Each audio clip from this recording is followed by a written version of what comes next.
Good morning, good evening, dear participants, wherever you are.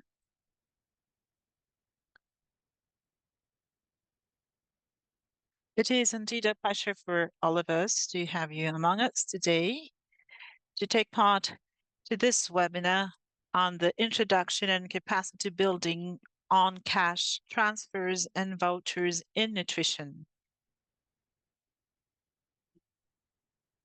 This webinar has been organized by the Global Nutrition Cluster with the cooperation of our cluster.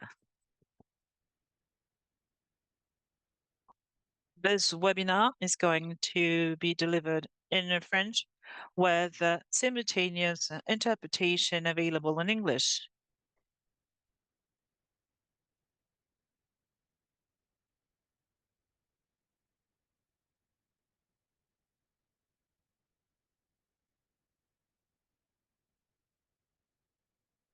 Unfortunately, he's breaking off. We cannot hear him.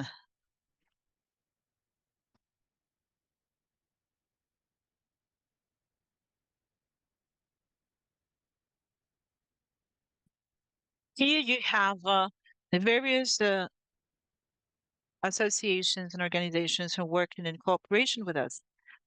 He is breaking up. Unfortunately, we cannot deliver the interpretation.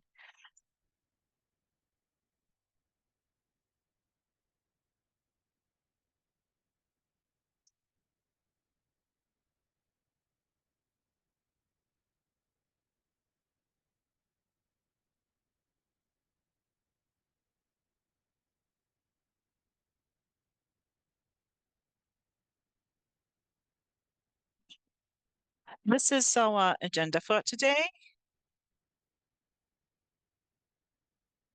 We have the introduction to the key TM concepts in nutrition, delivered by Marina Tripaldi. She's a senior technical advisor, TM for SC GNC co-chair.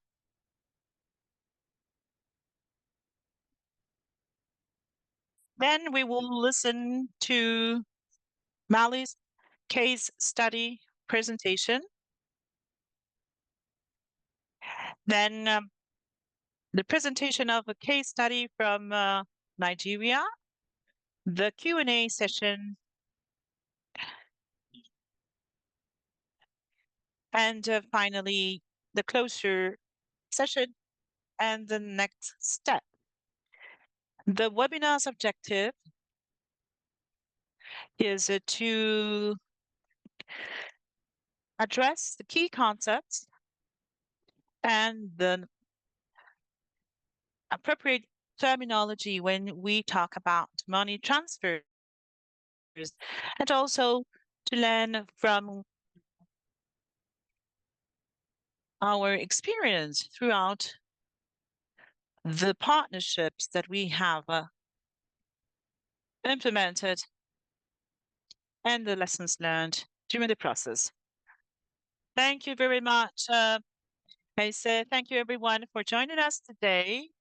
I hope that you could get the content of the agenda. I know that there were some audio problems, so we're going to start with this presentation on the key concept regarding cash transfers in nutrition. My name is Marina Tripaldi. I'm the senior counselor on the use of CET, and I am the co-president of the group that is working with the CET in nutrition in the framework of the cluster, global cluster, nutrition cluster. So next slide, please. Thank you.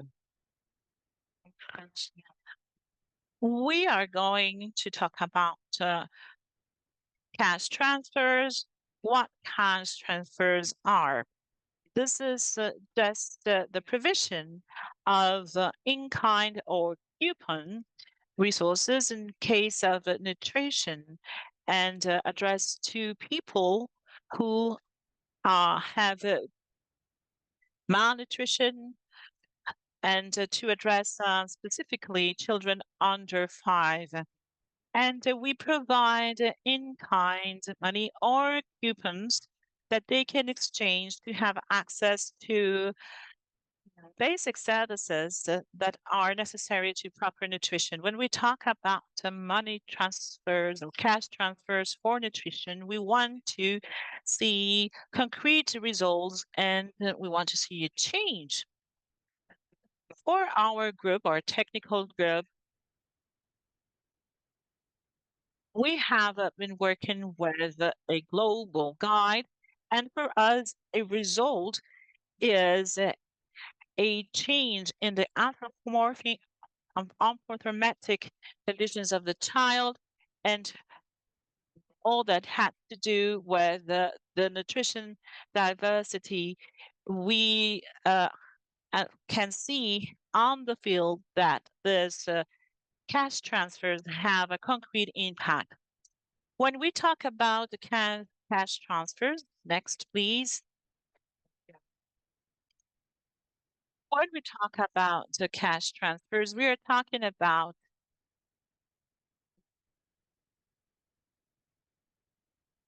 tutorial cash transfers or multi-purpose cash transfer. This is the reason why we're using these transfers. And we make sure that they are used to cover meet the basic needs of a specific sector. And if they are being used or if they are being used to meet various needs. And if they have or they are being used in a multi-sectorial context, when they are used to meet various needs and various sectors, we're talking about multiple purpose cash transfers. It is important to understand the difference between cash transfers, which are conditional cash transfers, and those who are unconditional cash transfers. This is the terminology that is used to define the obligation. Do we have an obligation to meet some obligations to receive help or assistance? For instance, do we need it to address a health care service, or if there is needed to participate in an activity to receive cash transfers? When there is no obligation, we are talking about unconditional cash transfers. So these are key concepts that we use when we talk about CTs. Next.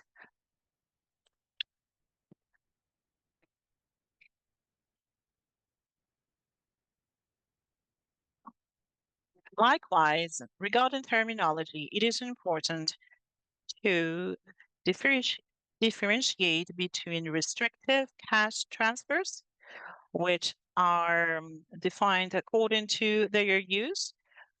When there are limits in the use of these restrictive cash transfers, well, there are restrictions to their use. An example would be paper coupons, right? Or if you want to have access to goods and services that are available in the market, or when you are given also coupons in a more restrictive fashion to have access to a very well-defined list of goods or services. So the distinction between coupons, well, we have various coupons. We have merchandise coupons, which are the most restrictive form of coupons that you can use. And evidently, the provision of services in nature is also another restrictive cash transfer. There are also cash transfers in kind or in nature. They provide the opportunity to the beneficiary to choose what they need to buy. And we also make a distinction between coupon and cash transfers when it comes to the various modalities. There are other key terms that are in connection with the payment methods. We can use electronic money or electronic coupons, or we can have direct payment methods. When we use bills, bank bills, on when we are working with monetary operators. We can also have money that has been deposited in our accounts using mobile devices. So all these are examples of the distribution methods. Next, please.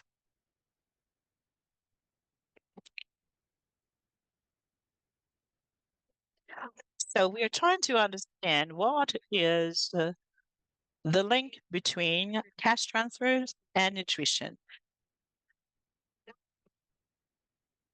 We need, first of all, to analyze the needs of nutrition and resort to this conceptual framework, which proposes this analysis by looking at the various causes of malnutrition.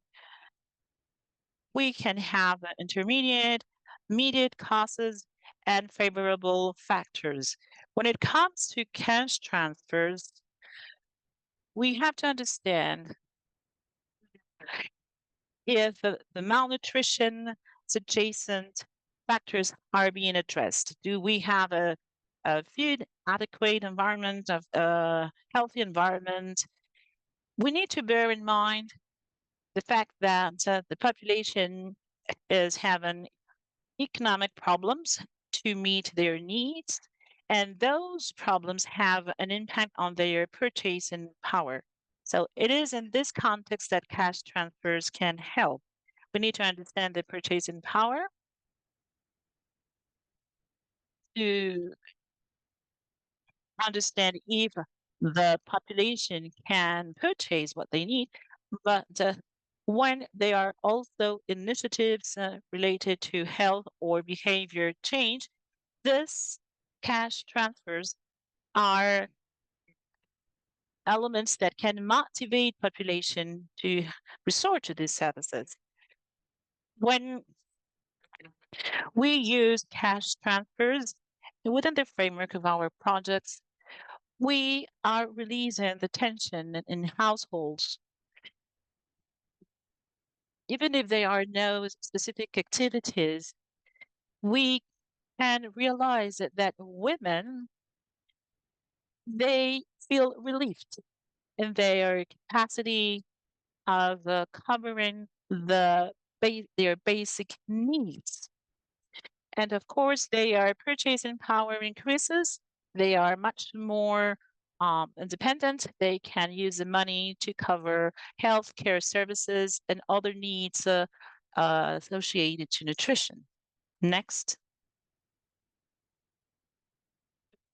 All this has to do with the favorable factors enabling households to cover their basic needs. So how do you decide whether cash transfers can have an impact on nutrition?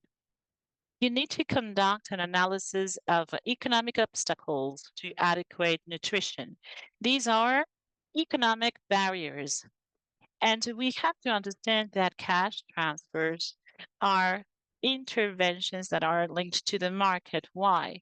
Because when you give money to the beneficiaries, you give also the opportunity to local actors to better work.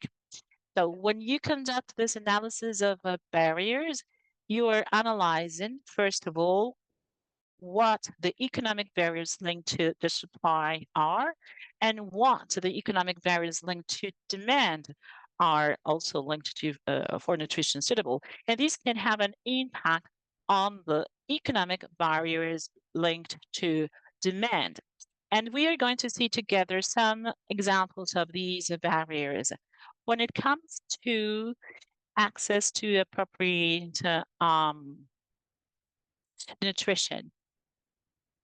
Sometimes communities can be faced to barriers to have access to certain services or goods because they are too expensive, or they cannot provide themselves utensils or fuel to cook their meals. And some other times there are some products that are made available, but they are too far away from their domicile. So they also have to bear in mind the cost of transport and the availability of these foodstuffs who are very difficult to buy. So this is some of the cases where the economic barriers can have an impact.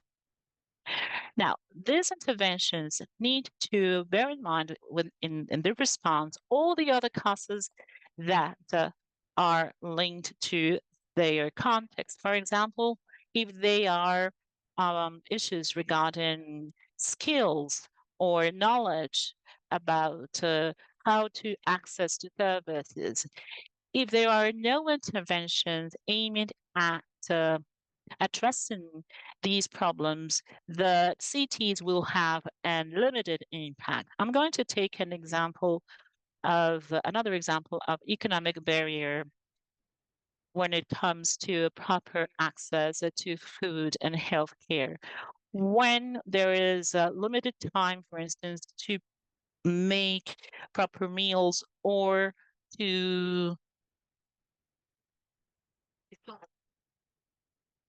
have a proper condition to make appropriate of meals, this CTs, cash transfers, can be a relief to facilitate access. And when, for instance, households do not have enough time to stay at home, or they need to go to work, or to earn a living, well, these are good opportunities for CTs because in these cases, these women have little capacity to cover their needs, to meet their needs.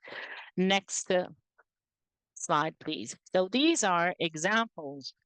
You're going to see in the next slide that we have listed examples that are linked to hygiene. Certain foodstuffs are not appropriate for women consumption, or there are some products that cannot be used in healthcare services, and where the sanitation conditions are not appropriate, there are always economic obstacles. But we need to understand that if from the supply part of the market, the supply of health care services is not enough, or from the quality standpoint, if in this case that CTs are not going to make a difference. So in a nutshell, cash transfers by themselves will not have an impact on nutrition. They are not enough to resolve or to address all problems. They can have an impact in overcoming some economic obstacles, mainly when it comes to the demand of our beneficiaries. They are not going to be effective to improve the supply part of the economy. And they could be used to improve the supply, but you will have to carry out targeted interventions. Next, we need to understand then that the CTs by themselves cannot have an impact on nutrition they always need to be complemented or linked to other kinds of intervention that are going to address the other problems that are linked to other causes related to nutrition.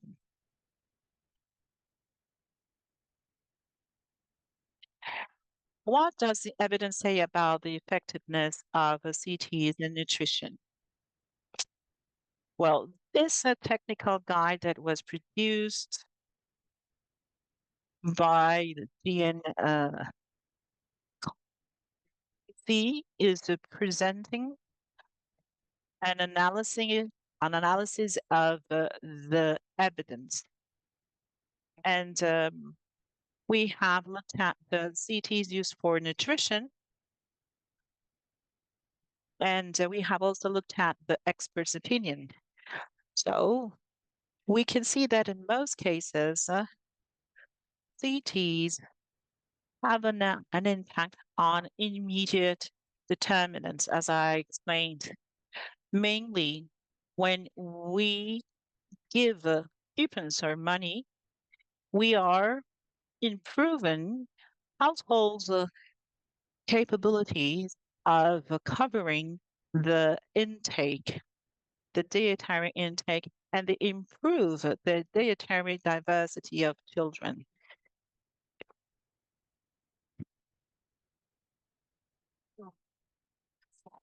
So little by little, progressively, we have seen how CTs can improve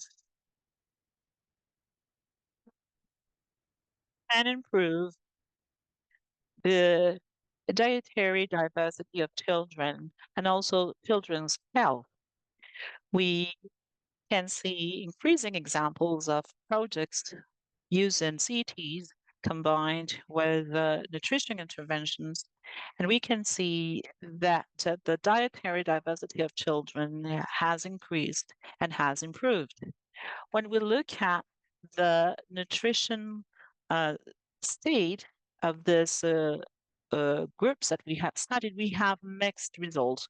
We have limited examples, on the one hand, of cash transfers that have been used in nutrition, and the evidence is not reliable.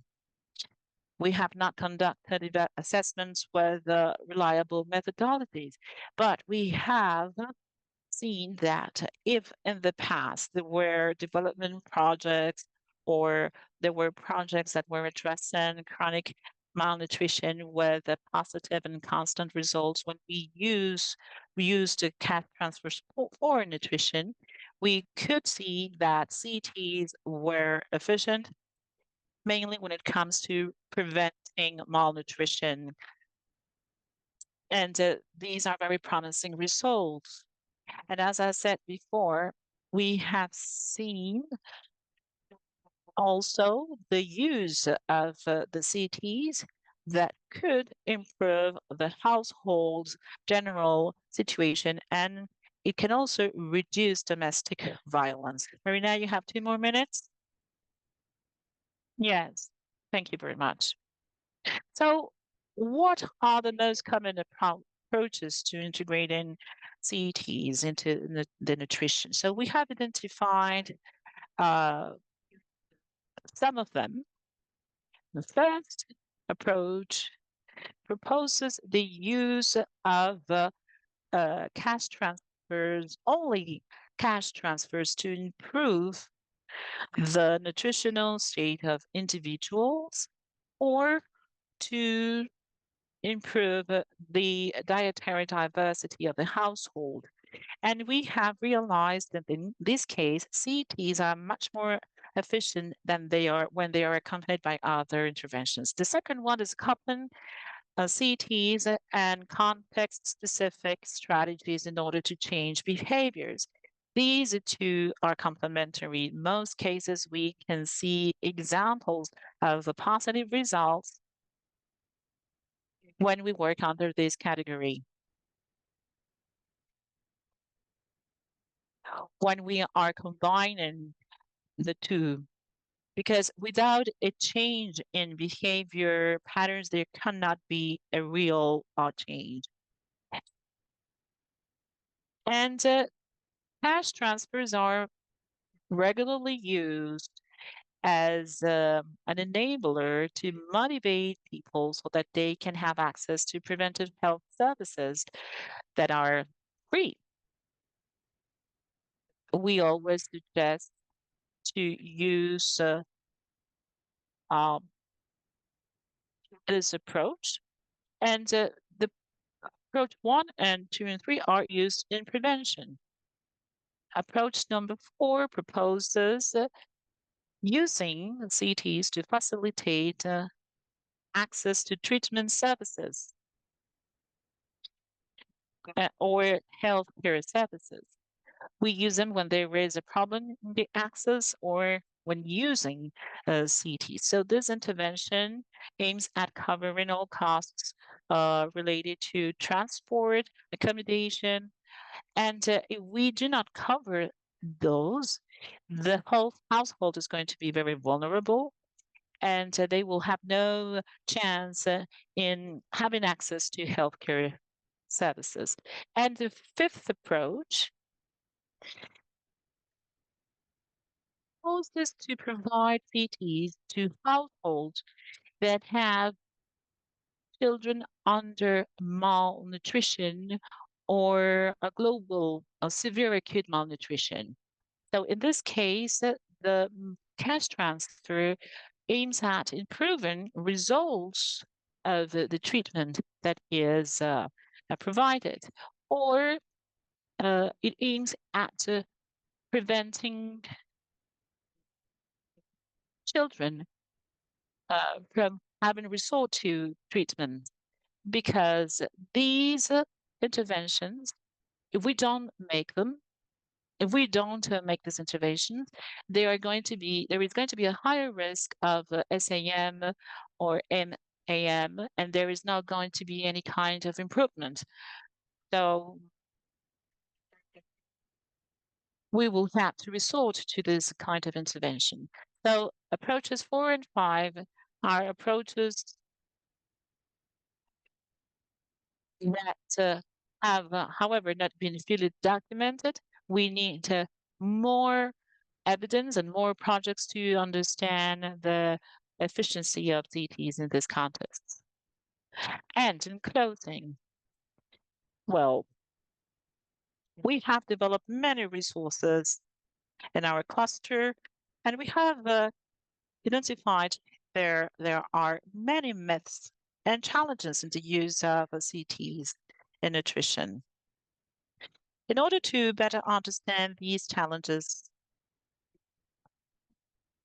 what we suggest is that we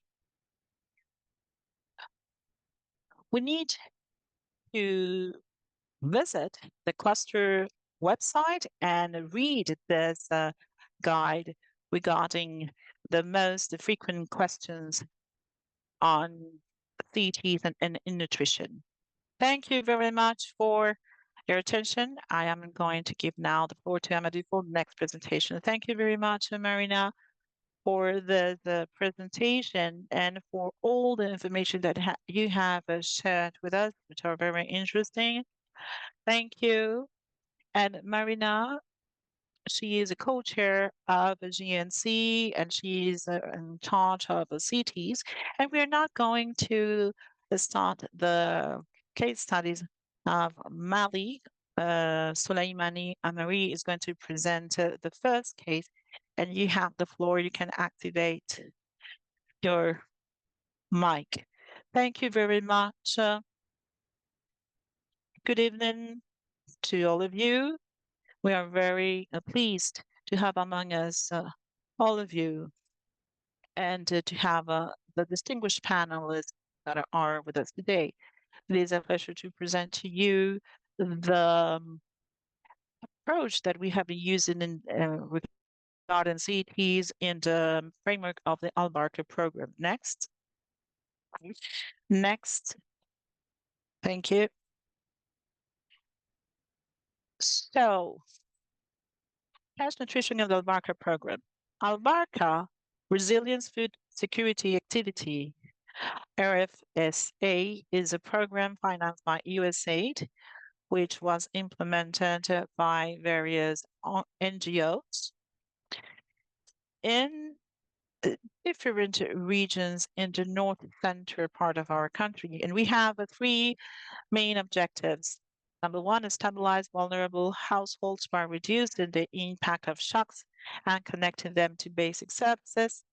The second objective is to empower young people to become the driving force behind the economic and social development of their communities. And objective number three, support community-based approaches to managing natural resources and community assets in a sustainable and productive way. This program was established in the Timbuktu region, Gao region, Duanza, in various communities located in these regions. Next. CTs in nutrition. And let's go back one more slide, please.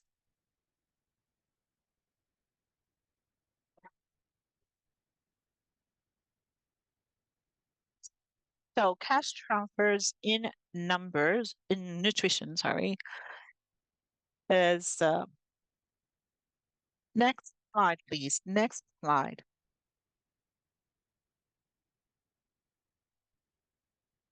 Yes.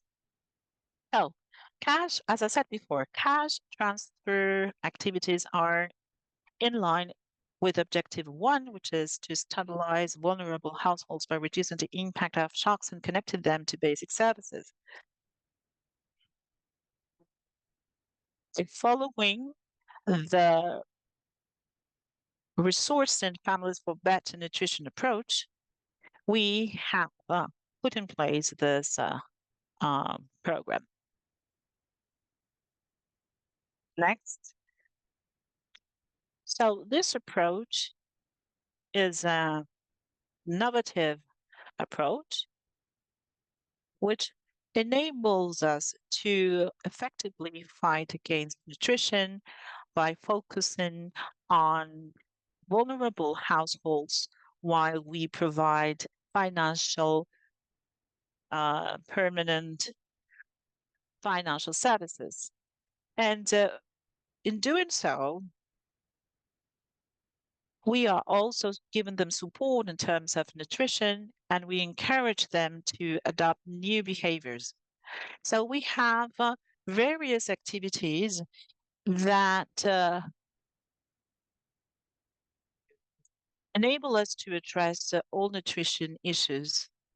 It is a combination of cash transfer to household with health, nutrition, education, and child protection. We also conduct awareness meetings in order to change behaviors. Marina said in her presentation that CTs by themselves cannot address or attain all our objectives and address all nutrition problems. We need to also implement other activities, other interventions, such as the change of behaviors or change in patterns of consumption as well.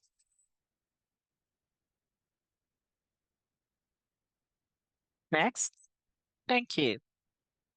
We're going to talk about the interventions within the context of our program. Northern part of Mali is facing persistent food and nutrition insecurity exacerbated by conflict, climate change, and poverty. Vulnerable populations, especially pregnant and breastfeeding women and young children, are the hardest hit. There is a limited access to nutritious food and adequate health care, which aggravate malnutrition.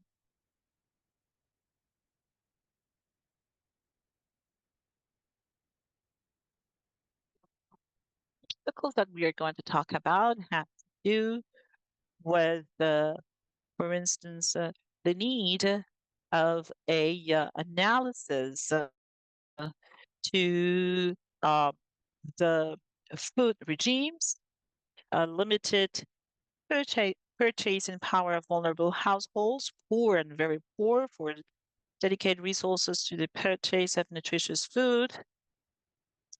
We have seen also that there is a need to better understand the dietary regime so that we can better define the complementary activities that we need to put in place. Next slide, please. So, what is the cost of a dietary regime? Well, we need to take an innovative approach. We have been using a new software in order to do this. This software is, and the methodology enables us to know what are the lowest costs, the food that is made available locally that is needed to meet the needs of a household or an individual. And we know that enables us to understand what kind of dietary intake the population needs. And we have also looked at the nutritious needs for the very poor population in the field. And we have developed an impact models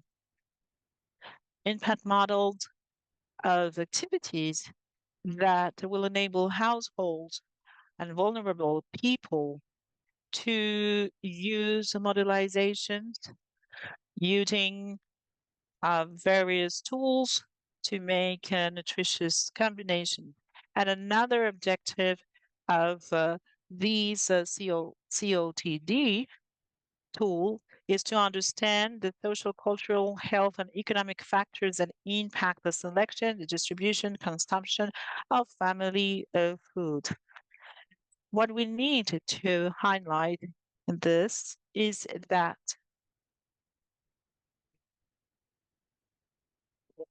when we conducted this study, the most important factor was households' revenue. We have identified that revenue problems make them, it's very difficult for them to have access then to proper food and proper nutrition when they have revenue problems. We use the activities of this project and this study to create the design of this project, and this enabled us to understand what was the availability of partisan foodstuff in the market, and we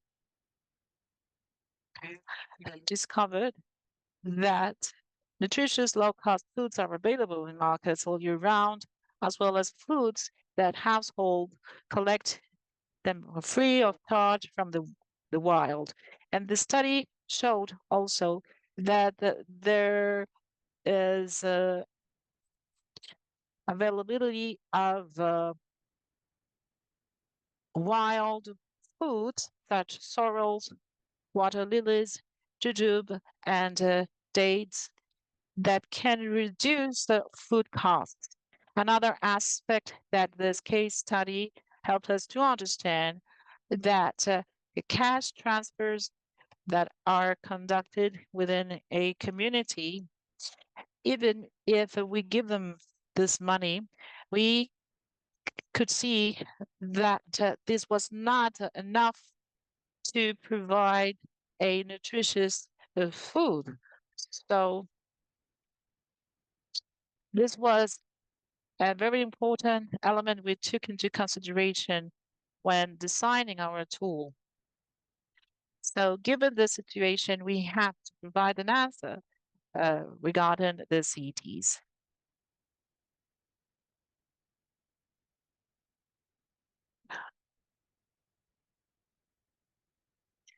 So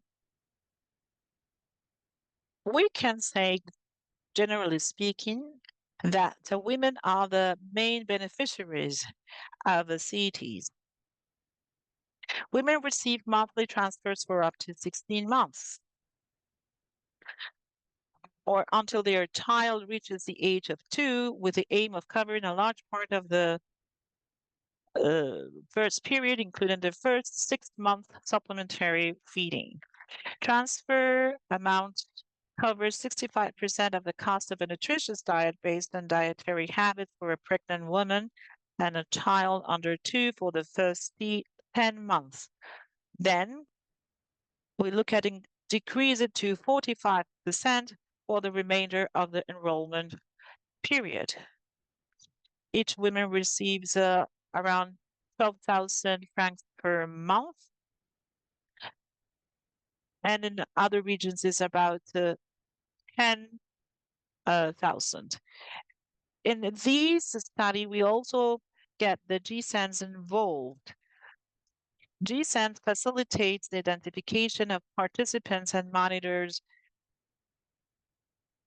looking at their eligibility.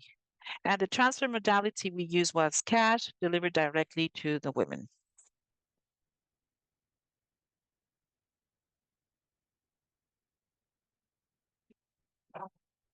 So regarding the activities that are complementary to cash transfers, well, as it has been said, CTs by themselves are not enough to provide the proper assistance in nutrition. And we also have to conduct other activities, such as interventions on the field, some demonstrations, house-to-house visits, and also we worked with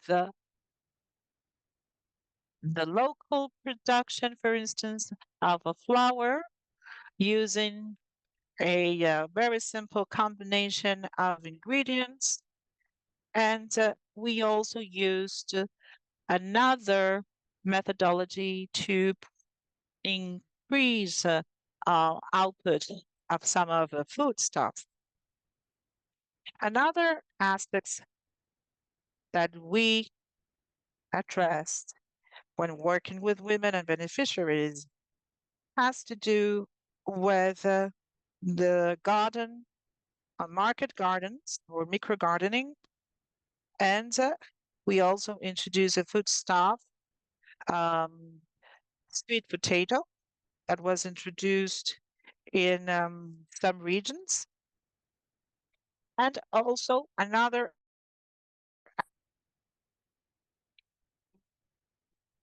that we worked with was involving communities in the community level at that community level health search approach, which is an early alert system to identify the population under malnutrition. Next. So thanks to all of these, we achieved good results. And we could work with around 12,220 women who were beneficiaries. 95% of beneficiaries, or rather 95% of nutrition cash transfer were provided to beneficiaries that participated in the GSAN and MTM groups. And the data showed that participants receiving the CTs in the framework of our embarker program were mainly working in the agriculture. They received dairy products, meat, and fish with their transfers. Participants also and their children under the age of 2 reported being the main consumers of the food purchased with their transfers. Next.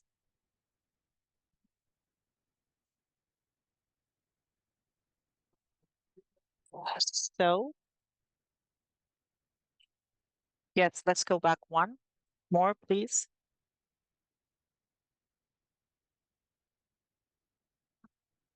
Let's talk about percentages of households and consumption scores.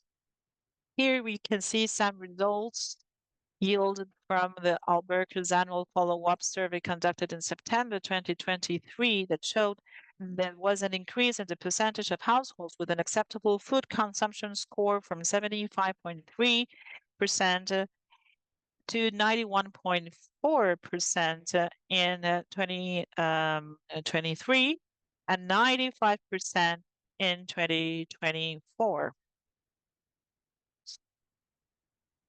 So these children now have normal nutritional state. Next.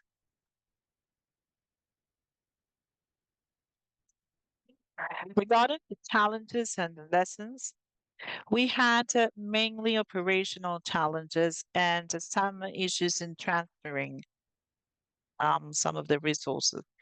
And there are also challenges related to the visibility of the distribution operations in restricted areas. But we could see that since women were present in all the groups, this allowed us to understand that in these communities,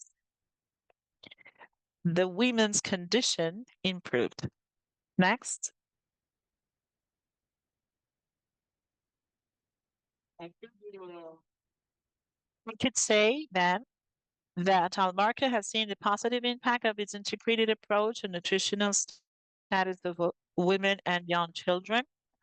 Cash transfer for nutrition helps reduce the cost of nutritious diet based on habits for pregnant and breastfeeding women.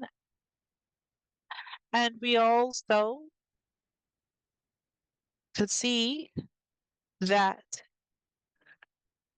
by these transfers, we could address the income barrier households face in accessing nutritious food, and it reinforces the community social behavior change activity that take place during the GSAN and the MTM sessions.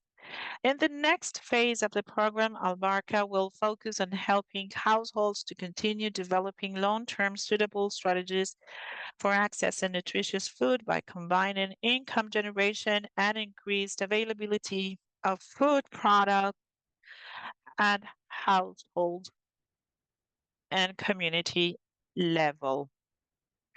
Thanks to everything that was done with the help of cooperatives and associations that partner in this project, and also in the male groups in Mali, they help women in the decision-making process and also contributed to improving women's state.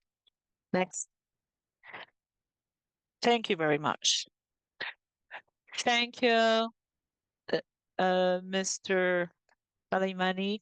Thank you for this presentation, for presenting this program and the Mali that is facing a difficult situation. Now we are going to look at the Nigeria's experience of using CTs in Tom Brown and the Tom Brown approach. You have 15 minutes to present your study case. You can open your camera, please.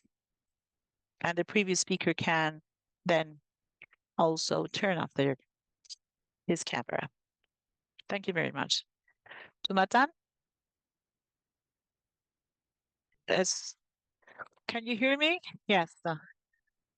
Yes, you have the floor now. Yes, you have the floor.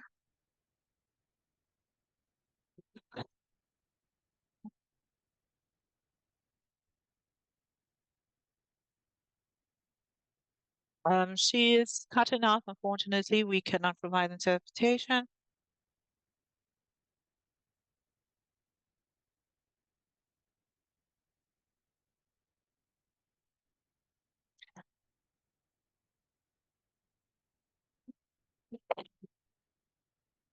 She's cutting off.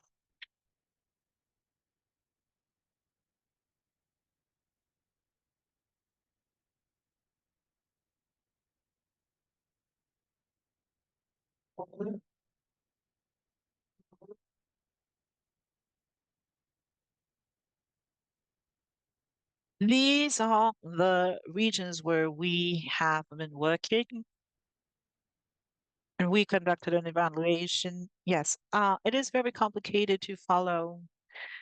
Could you please fix your sound system or wear a headset, please? Okay, please go on.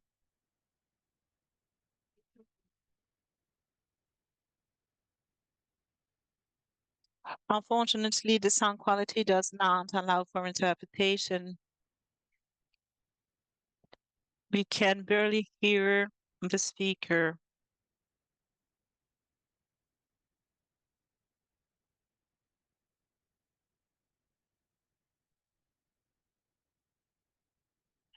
Unfortunately, we cannot provide interpretation.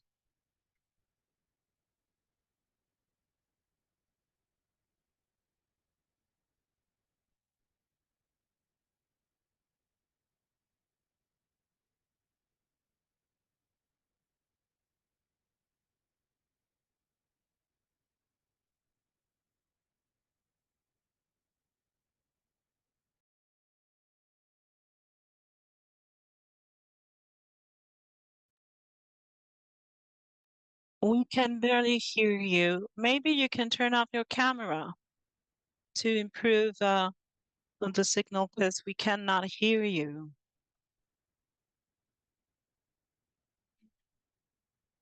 Can you hear me now? Well, you can try. Let's see.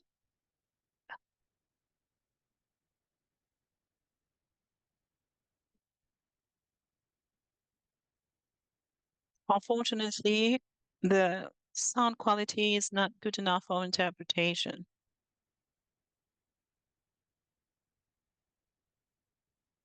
We cannot hear the speaker.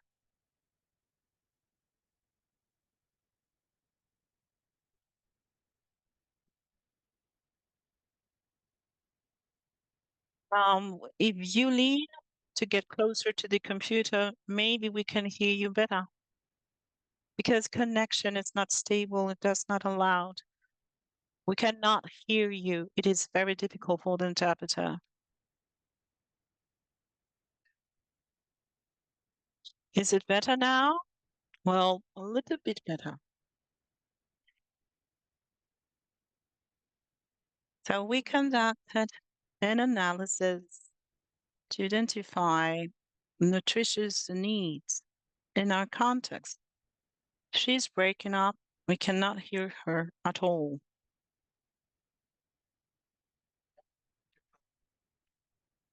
We cannot hear you at all.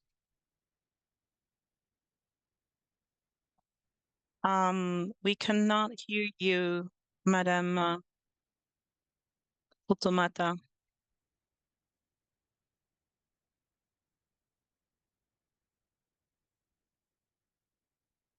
Well, let's yes, continue, please.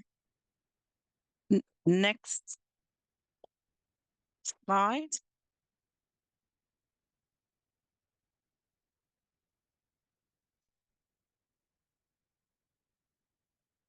We cannot hear the speaker. Can you hear me now? We can hear you a little bit better. So we conducted an exercise in 2021 to look at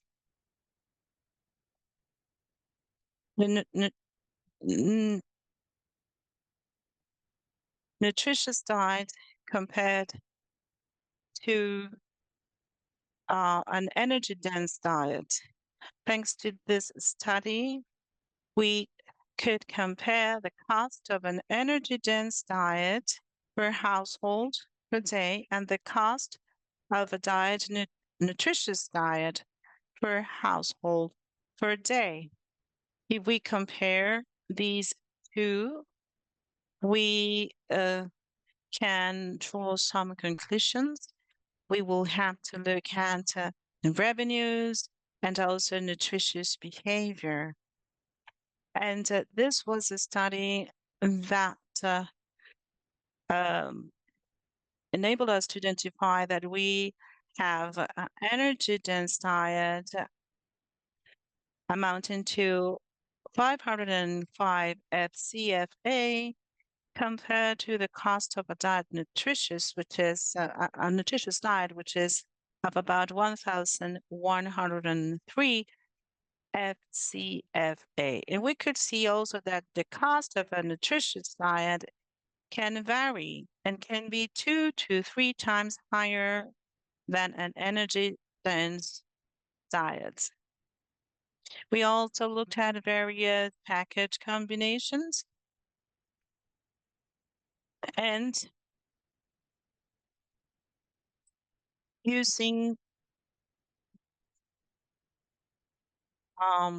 a limited amount of resources, we found out that it was possible to have access to nutritious diet. Next, we also conducted a study in order to identify the cost of a fuel-efficient diet and the level of unaffordability, as well as the cost of nutritious diet. And we could see that an energy diet is in the unaffordability level, and the cost of nutritious diet and the level of unaffordability is much higher. So we could identify what kind of interventions we need to make. The levels of unaffordability of few equivalent and nutritious diets recorded in the Central Sahel reinforce the need to increase household incomes through social safety nets. Next. So, what sectors were addressed when we use cash transfers? Of course, we implemented CTs when there were security food problems. We have a program that takes into consideration food security and livelihoods, nutrition, and education. We are also using, in the case of protection, other variables, and these cash transfers can be used as well in other sectors, such as shelter, wash, health, protection, etc. We have various assistance modality and mechanisms. For instance, there are 2 main modalities of assistance. We have food stuff and we have cash transfers. Regarding the modalities, we can have mobile money, bank card, direct cash, e-vouchers, and paper vouchers. The choice of modality and mechanism is based on multifunctional analysis. Next. Every year, at the beginning of the year, we conduct a choice of modality and mechanism analysis. The choice of modalities and mechanisms is made on the basis of the multi-sectoral assessment, which is conducted annually. And to this, we collect the following information. We gather information around the access, network, skills, and the capacity of working with partners. And we have also resorted to telecommunication services, mobile telephony, Orange Finance, and Move Money, as well as the presence of other banking services. And we also address the beneficiaries' choices and preferences. We worked with various communities to identify what is the mechanism, the preferred mechanism that can be easily applied, take it into consideration everything that is related to protection and gender. Next slide, please. We also have different CBT mechanisms and choice of nutrition activities that we are using with our communities. We have, for instance, the Food and Nutritious Assistance Program for 𝗵𝗃 and the prevention of chronic malnutrition in children and women with disabilities. And we also have the program preventing chronic malnutrition in children and women with disabilities, or the program for the prevention of acute malnutrition in a crisis context among women with disabilities, or the social protection program, and the food and nutritional assistance program for 𝗵𝗃 or 𝗃𝗏HIV, with which we use electronic coupons. We also resort to cash transfers or direct cash for income generating activities. And for the program to give support to hospitalized children, we have a program. We use paper coupons to provide meals to the adults who accompany children in hospitals. Next, when it comes to the transfer value, well, first of all, we'll look at the validation of the minimum expenditure basket. With this validation, we can make up the basket and we can address the dietary needs of children. When we look at the value and the cost, when we want to determine the cost of values, we look also the different seasons, and we also take into consideration the cost of healthy food and the market behavior. And thanks to all these criteria, we can adjust the amount. In the case of the prevention of acute malnutrition, we can see a variation going from 6,000 to 8,000 XOP for children and 11,000 for pregnant breastfeeding women. Now, when it comes to assurance framework, all these activities bear in mind the quality standards, and in terms of identity, we identify who is going to receive assistance or CTs. Also, we bear in mind the identity of the person, if the transfer going to be provided to the right person. And we bear in mind the various transfer modalities, the collection system that is put in place. When it comes to our payment methods and monitoring activities. We want to make sure that the mechanism is properly used and according to the methodology chosen. And we also look for feedback of beneficiaries. So once we put in place the cash transfers, what we do is to conduct monitoring activities to make sure that interventions are working properly. What tools do we use? Well, these monitoring tools depend on the kind of activity. We conduct quarterly reports to make sure that we are properly accompanied by our partners.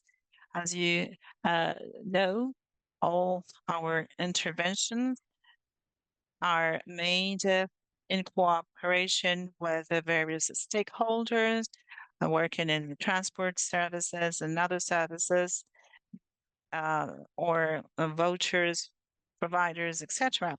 And there are some monitoring activities after distribution, and we conduct the various activities such as the consumption score and diversity dietary score. We also conduct post-distribution monitoring, where we look at the process and outcomes with activities such as the producers who also receive cash transfers under the conditioned modality. And we also conduct activities regarding assessments after the distribution that can enable us to see if we are putting in place adapted, properly chosen activities.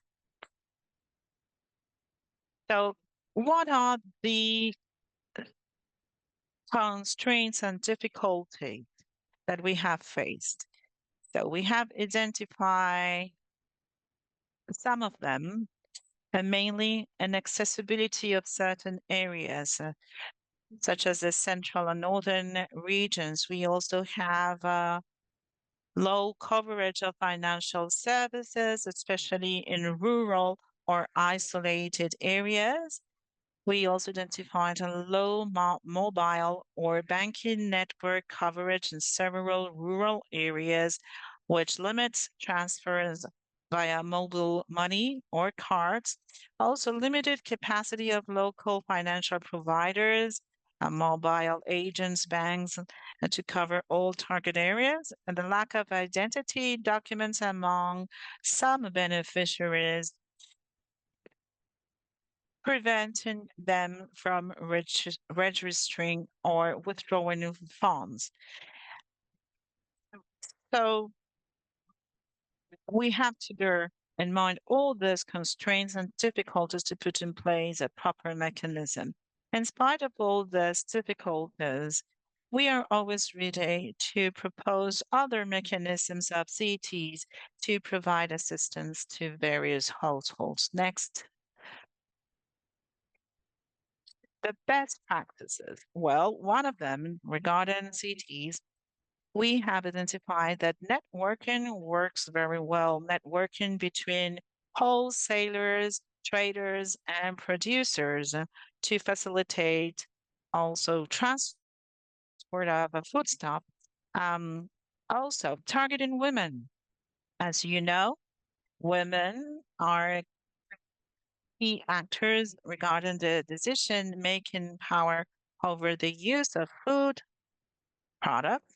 The flexibility was also a very good practice in our approach, with greater freedom for beneficiaries in choosing foodstuffs and supporting greater dietary diversity. Also, the adaptation to the security situation and the emergency, because it reduces the risks and delays delays associated with the transport food. And well, this is the end of my presentation. Thank you very much for your presentation. And now we are going to give the floor to our colleagues from Nigeria with these two presentation of study cases in Mali. It is now your turn to take the floor, and our participants can ask questions also in the chat. So again, our colleague of Nigeria.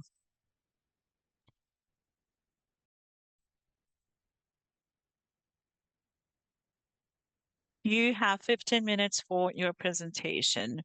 For the French-speaking participants, you can listen to the interpretation in French. Thank you. Thank you very much. Let me present our Tom Brown targeted supplementary feeding program in Northeast Nigeria experience, through which we manage the 6 to 59 months children with malnutrition. Can I have the next slide, please? Next one. Thank you.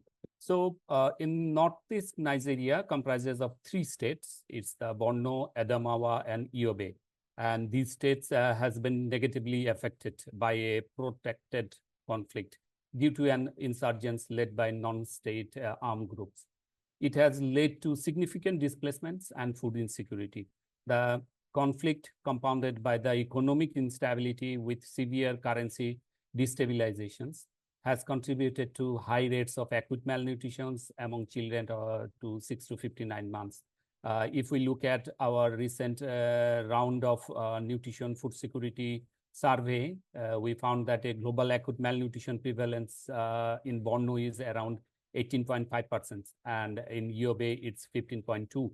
Save the Children has been supporting the Nigerian government through multi-purpose cash assistance programming, including food assistance with supplementary nutrition interventions. In Borno State, we started as early as 2016. And later on 2023, we started our work in Yobe State. Within this program, Save the Children also implements nutrition activities aimed to prevent and treating acute malnutrition among the 0 to 59 months children. Next slide, please. So let's talk about the Tom Brown. Tom Brown, as I said, that we started in 16, but in Borno State, we initiate our Tom Brown approach in 2022. And because at that time, we really have a critical gap in treatment of moderate acute malnourished children due to significant pipeline breaks and stock out of commercially manufactured nutrition supplements used for management of moderate acute malnourished children like RUTA, RUSF. Tom Brown, it's utilized the locally produced and available ingredients, and which is very available at the local markets. And it seems like that the most viable solution for managing the moderate acute malnourished cases during this resource crisis. And after 3 years of starting it in Borno in 2023, we also started our operation in Yobe State through Tom Brown approach. So now the question comes, what is Tom Brown? Tom Brown is the targeted supplementary feeding program, was originally started by CRS in Northeast Nigeria, and provides like a community level nutrition management for children of 6 to 59 months with moderate acute malnutrition identified. The program utilizes Tom Brown powder rather than the commercially prepared nutrition supplements. This Tom Brown program uses the community-based support groups model, which delivers its activity through like a group of 10 to 12 caregivers of children identified 6 to 59 months identified with moderate acute malnutrition. And this group usually select a lead mother who is later on trained by ourselves on infant and child feeding counseling, awareness, and also how to use this Thom Browne approach. So if we talk about the Thom Browne powder, this is a supplementations made from locally available and source ingredient, and usually serve as a porridge to treat the children with moderate acute malnutrition. Thom Browne is a combined of soybeans, groundnuts, roasted grains like millet, sorghum, and also maize. And we also add some other ingredients, condiments to improve the flavor like cloves. You can use other ingredients or species to enhance its flavor or its nutrition content. So after preparing the powder, it is stored by the family in a airtight container, and when needed, it is prepared with hot water to make a porridge. So we use the Thom Browne as a supplementation to the children's diet, not as a replacement of its regular diet. So if we go with the program design cycle, so through with the enrollment cycle of the Thom Browne, it's a 10-week duration, and Thom Browne total approach includes like a community-based screening, referral, then 10 weeks a supplementary feeding with the Thom Browne powder. We give the hands-on education on how to prepare, preserve, and prepare the porridge with the Thom Browne powder. We have the infant child feeding counseling, and our trained community volunteers do a weekly MUAC monitoring and reassessments of the enrolled children. We also provide multi-nutrient powder as a supplement with the Thom Browne, and we have a support group systems at the community. And whenever any issue or complication arrives, we also have a referral for that. It could be needed for the health, it could be needed for any other nutrition emergency, any food security or livelihood or wash component, which is tagged in our multi-sectoral program design. Next one, please. Okay.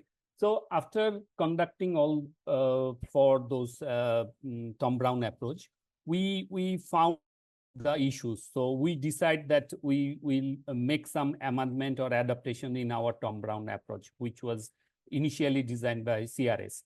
So one of the things is that the cohort cycle design duration. The initial one was 8 weeks, but we found that in our data shows that there are several relapse, progress to SAM, and even the recovery rate is not adequate within a 8-week cycles. Based on our data, service data, we make it a 10-week cycles.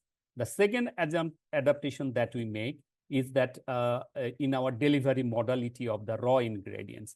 Previously, and most of the other organizations are working on an in-kind support, where they procure, store, and then distribute the amount to the groups to produce the Thom Browne.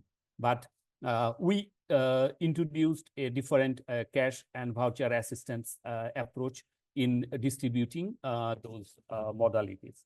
So after conducting these changes in our ground with our community, we later on decide to really look at how things are really going on. So we conducted an assessments where we try to find out answer of some key questions. One of the question is that cost effectiveness, how the CVA versions really compared with our in-kind versions.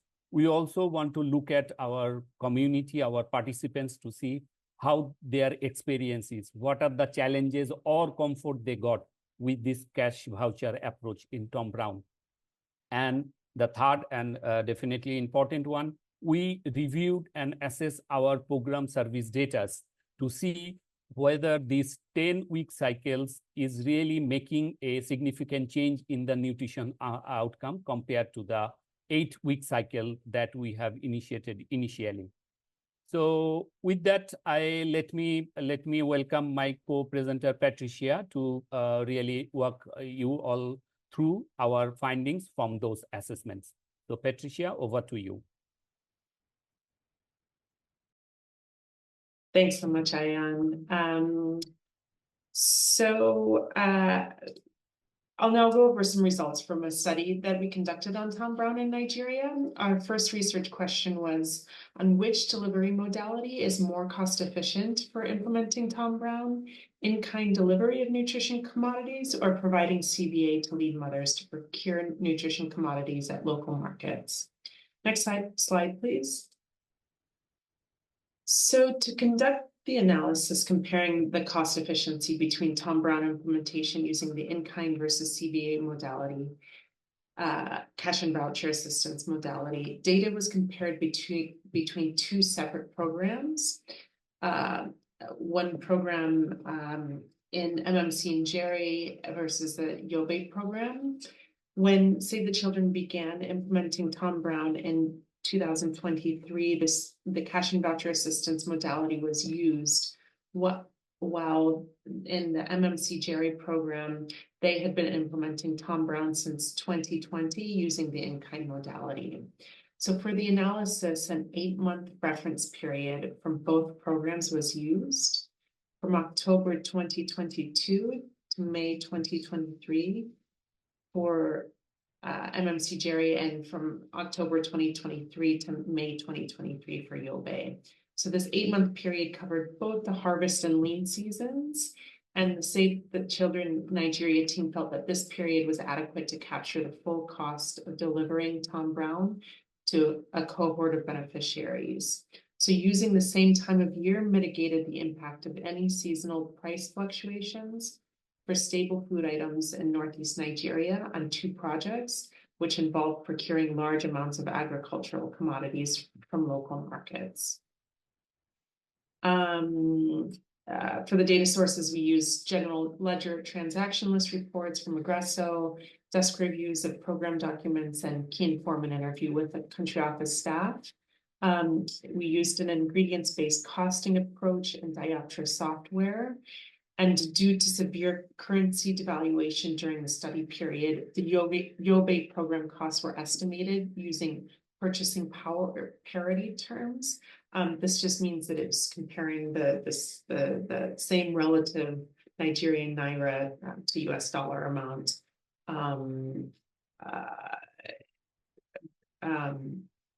during the 𝗂𝗍 study period to the MMC Jerry period, so that they were having the same relative currency amount. Next slide, please. So the study found that the CVA modality was significantly more cost efficient than providing in-kind commodities. The average cost per child was 35% lower in the CVA program compared to the in-kind program, looking at $239 versus $369 total cost per child over a 10-week enrollment. Additionally, in comparing the cost transfer ratios, or the cost of delivering $1 worth of Tom Brown supplementation to an enrolled child between the 2 programs, the CVA program had a cost transfer ratio that was just half that of the in-kind program. This means that the CVA modality was half as costly as the in-kind modality. The main drivers of these cost differences were the lower management and supervision costs of the 𝗂𝗍𝗶 CVA project when compared with the MMC in-kind program.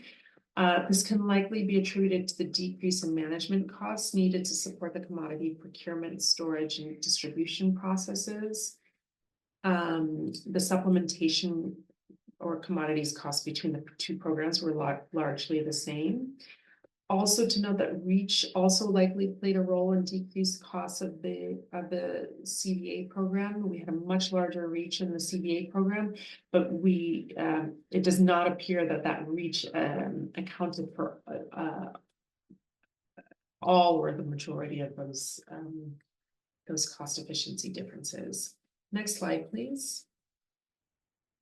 So we also looked at how are lead mothers affected by the transition from in-kind delivery modality of Tom Brown commodities to providing CVA to the lead mothers to procure the commodities. Next slide, please. So we interviewed 10 lead mothers on their experiences and perceptions using key informant interviews and a post-distribution monitoring survey. The key findings were that lead mothers reported an increased autonomy to facilitate Tom Brown groups. They also noted that the time commitment required to facilitate Tom Brown groups had increased. So this highlights a need to continue monitoring lead mothers' experiences within the Tom Brown program and to monitor their retention rates. Next slide, please. So we looked at whether the 10-week cycle of Tom Brown improves child outcomes compared to the 8-week enrollment, looking at recovery, non-recovery, relapse, and progression of SAM. Next slide, please. So this table shows significantly improved nutrition outcomes looking at the 10-week cycle in both Borno and Yobe states compared to the 8-week cycle. If we're comparing even just in Borno state, the 10-week cycle to the 8-week cycle looking at recovery, it is a 13% higher recovery rate. We had a 52% lower deterioration from MAM to SAM, also lower relapse rates. It's important to note that this is using routine program monitoring data, so it's not statistically significant, but does suggest improved outcomes with the 10-week cycle compared to a shorter 8-week cycle. Next slide, please. Oh, 3 minutes? Okay, thank you. Next, we were looking at what are the perceptions and experiences of enrolled mothers and caregivers and their male partners of Tom Brown. Next slide, please. So looking at enrolled caregivers and mothers,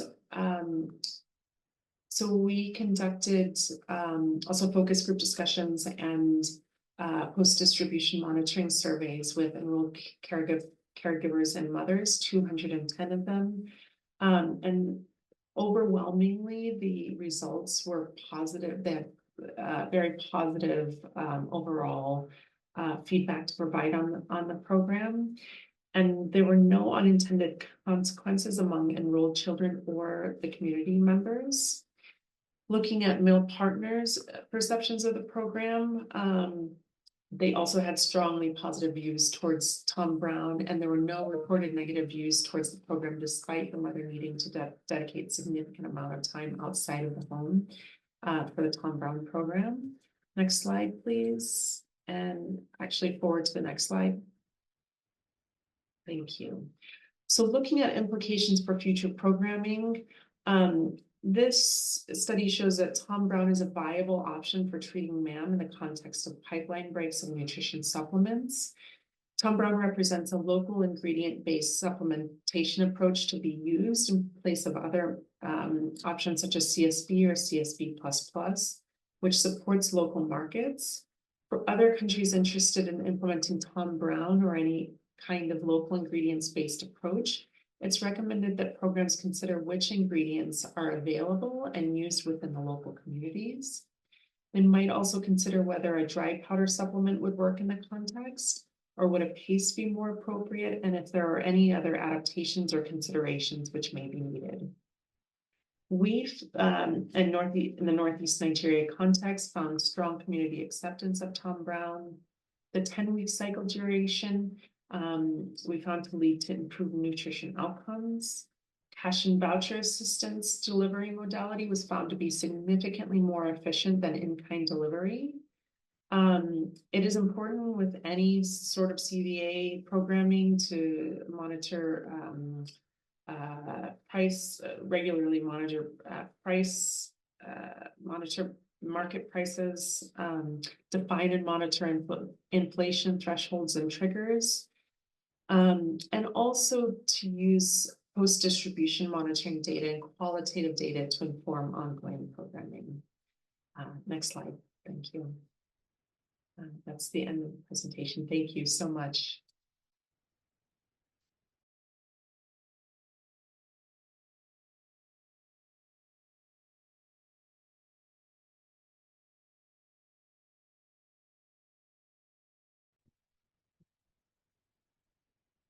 Now we're going to start the Q&A session. There are many questions that have been answered in the chat. And we're going just to take a couple of questions before closing. There is the one question, Fatuma, if you have 1 minute and only 1 minute.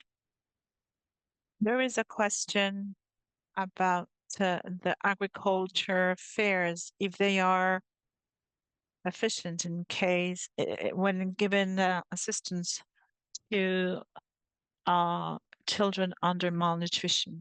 Just 1 minute.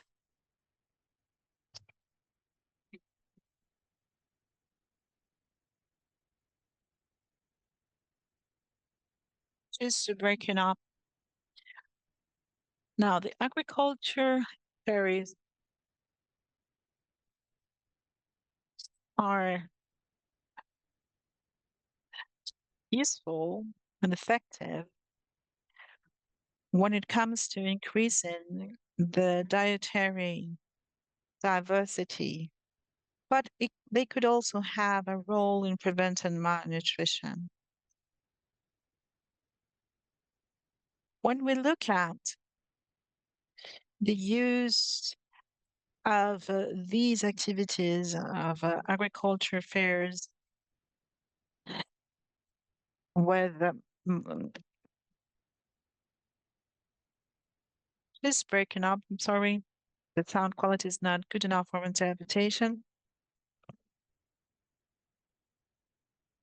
However, we've seen some resistance from traders. This depends, of course, on the region. Thank you, Fatima, for your answer. Very well. Since there are no more questions, I am going to give the floor to the GNC colleagues. You have the floor. Thank you very much, 𝗃𝗃𝗃. Yes, we don't have much time. I would like to thank all the organizing team of the GNC. First of all, to thank the panelists for their presentations and contributions, which were very interesting, and enable us to have an overview on cash transfers in nutrition. Thank you very much to the cluster nutrition team and family for the initiative to organize this meeting, this webinar. And thank you very much to all participants for your engagement. Many people introduced themselves in the chat. We had a very important participation. There were interesting questions that were already answered in the Q&A window. And this webinar could give rise to other questions and requirements. And I wanted to present to you the various options that the GNC offer for you. I see if you can show the last slide. Thank you. So the GNC can provide more technical support from 1 to 8 weeks. This is a technical team that is available to you. If you have a technical questions or you are looking for training tools online, or you need orientation on a specific topic, the GNC desk can help you to do this. And I know that there are many of you who are already using these resources, but I would like to call your attention the net forum that enables you to make a debate on various technical topics. There were questions made about cash transfers, and I think that this is a really interesting resource that you can navigate. And next slide shows where you need to click to have access to our support. I'm going to copy the link in the chat, and also this document is available in various languages. So just a reminder, please answer the